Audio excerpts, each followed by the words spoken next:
이 아이 같은 경우는 발을 일자로 해서 위치 감각을 더 강화시키는 그런 자극치료요법입니다. 네. 발을 일자로 해서 사실 서 있기도 쉽지 않아요. 저렇게 공을 어딘가로 주고 받아야 된다는 거. 예. 이건 또 한 발로 서게 됐죠. 예. 예. 지금 공을 밟거는 운동치료 모습까지 저희가 봤는데요. 그 치료 방법들이라는 게 그 뇌의 균형을 잡아주는데 초점이 맞추어져 있는 것 같아요. 예. 네. 가장 중요한 것은 뇌의 불균형을 잡아주는 것이거든요. 그렇죠. 예. 뇌를 균형 있게 활동할 수 있게. 예. 네.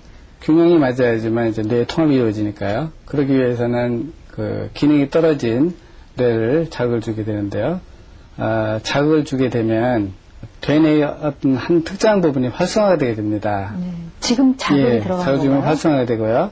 그렇게 되면 그 손상된 연결 시냅스가 저렇게 접합이 되면서 DNA와 RNA가 복제가 되면서 전체 뇌신경세포가 활성화되는 그런 요법입니다. 네. 뇌에 자극을 줘서 뇌의 불균형을 바로 잡아주는 그런 운동요법들. 결국 약도 먹게 되겠지만 이런 운동치료라는 것이 굉장히 중요한 거구나 하는 느낌을 받았는데요. 바로 이런 치료를 통해서 많이 호전된 그런 어린이를 만나보겠습니다. 앞에서 아버님께서 굉장히 답답하고 고민 많이 하셨다는 그 어린이인데요. 심한 증상 때문에 걱정을 많이 했는데 지금 어떻게 좋아졌는지 함께 만나보시고요. 두 번째 볼 어린이. 역시 집중력이 떨어지고 또래에 비해 성적도 안 나오고 또 학교 생활에 문제가 많았던 여자 어린이입니다. 예전엔 어땠고 지금은 어떤 상태를 갖게 됐는지 직접 만나보시겠습니다. 우선은 결론부터 말씀드려서 희망적이고 많은 가능성을 봤다는 겁니다. 이렇게 하면 되겠다는 거죠. 그래서 그랬었고요. 우선은 제일 먼저 나타난 것이 언어 표현 능력 측면에서 상당히 좀 개선적인 부분을 발견할 수 있었다 싶습니다. 그래서 처음에는 아이가 어떤 책을 보았다든지 만화를 보았다든지 했을 때 앞뒤 내용이 처음과 중간과 끝이 없이 섞인 듯한 그런 얘기 있었는데 지금 이제 처음과 끝 그 중간이 나타날 수 있는 구분될 수 있는 조리 있게 표현할 수 있는 그런 능력이 나타나고 있고요.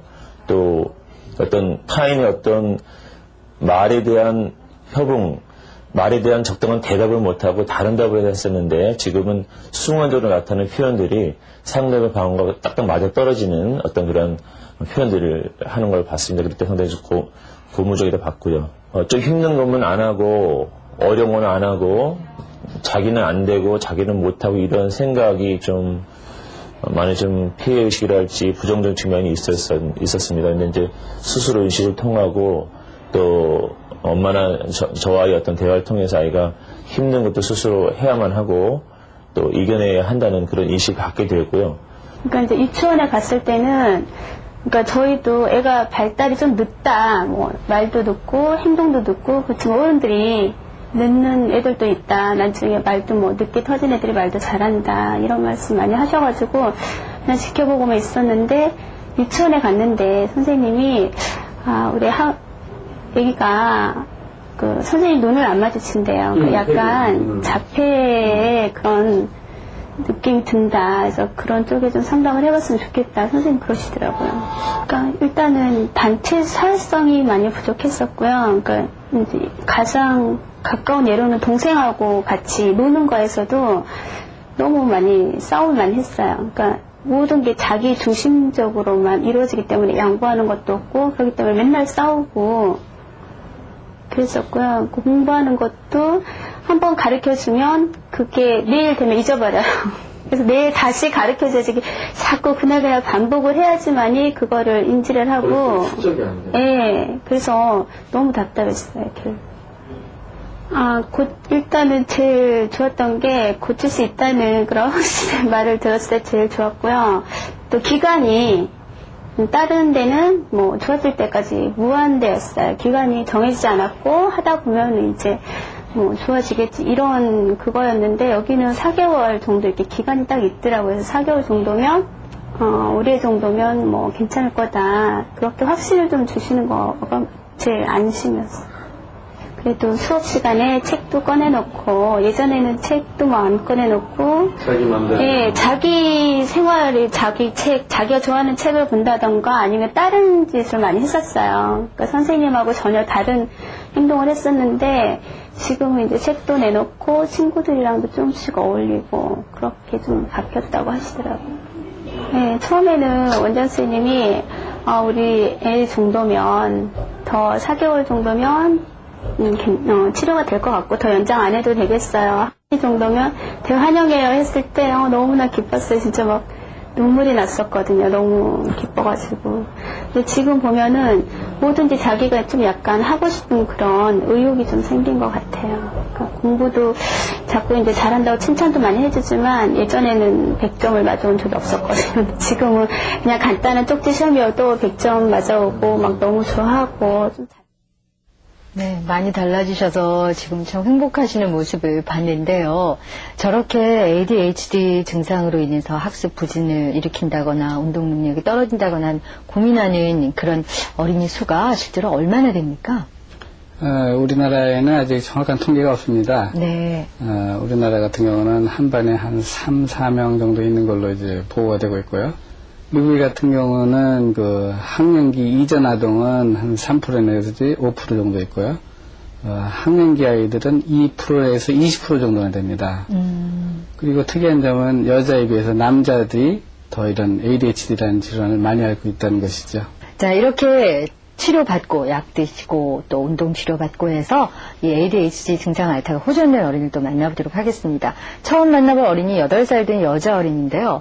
운동 능력도 떨어지고 셈도 제대로 못하고 여러 가지 집중력도 떨어져서 학습도 부진하고 그래서 굉장히 고민이 많으셨는데 치료받고 2주 만에 9구단을 6단까지 외울 정도로 호전이 됐다고 합니다. 이 어린이 먼저 만나보시고요. 뒤에 11살 된 또 어린이 만나보겠습니다. 근데 이 어린이는 이렇게 여러분 T장애라는 거 아실 겁니다. 그 T장애라는 것 때문에 학교 생활에 특히 어려움을 겪었던 남자 어린이입니다. 근데 그 장애 정도가 심해서 신경과에서 약물 치료까지 받은 그런 어린이인데요. 이번에 이 뇌 불균형을 맞춰주는 운동 치료 받고 약도 끊을 수 있어서 아주 좋아하시는 그런 어머니 모습입니다. 지금 얼마나 어려웠고 또 지금 어떤 상태인지 직접 만나보시죠. 4살 때 장염이 걸려갖고 병원에 입원을 했었는데 선생님이 이제 지켜보시더니 애가 이제 커가면서 점점 없어져야 되는 반응점들이 있는데 애기들 이렇게 손가락에다 딱 올리면 딱 주먹 쥐는 것 같은 그런 것도 다 반응점이라고 그러더라고요. 근데 그래서 손 잡는 연습하다가 이게 스스로 되면 없어져야 되고 그렇게 돼서 없어져야 되는 것들이 있는데 는 아직까지 많이 남아있다고, 좀, 뇌성마비 초기 증상이 있는 것 같다고 해서 이제 큰 병원을 여러 군데 돌아다니면서 검사를 많이 했었어요. 언어나 인지, 그런 능력들이 한 2살 정도 떨어진다고, 학습장애 한 3급점, 장애 3급 정도에 해당한다고, 이제 앞으로 크면 클수록 좀 더 멀어질 것 같다는, 그런 거라고는 전혀 생각을 못했었는데 이제 원장님이 눈 감고 서봐라 그러니까 전혀 쓰지도 못하고 얼굴을 이렇게 옆으로 떨더라고요 애가. 그리고 처음에 공 받는 것도 안 해봤었는데 공을 그렇게 못 받을 줄은 몰랐어요. 눈이 못 따라가. 네, 그러니까 선생님이 던지는데 떨어지고 난 다음에 쳐다보더라고요. 그래서 그냥 받아봐. 근데 전혀 처음에 못 움직이고 눈을 감고 저기서 체크하는 거 보면 계속 넘어지고. 눈 검사하는데 점이 저쪽으로 가면 한참 있다 쳐다보더라고요. 그래서 원장님 어떤 점들이 문제라고 생각하세요? 그러니까 눈으로 보고 그걸 인지해갖고 움직여야 되는 것도 전혀 안 되고 균형 감각이 뇌 균형이라는 것 자체가 좀 낯설었어요 처음에는.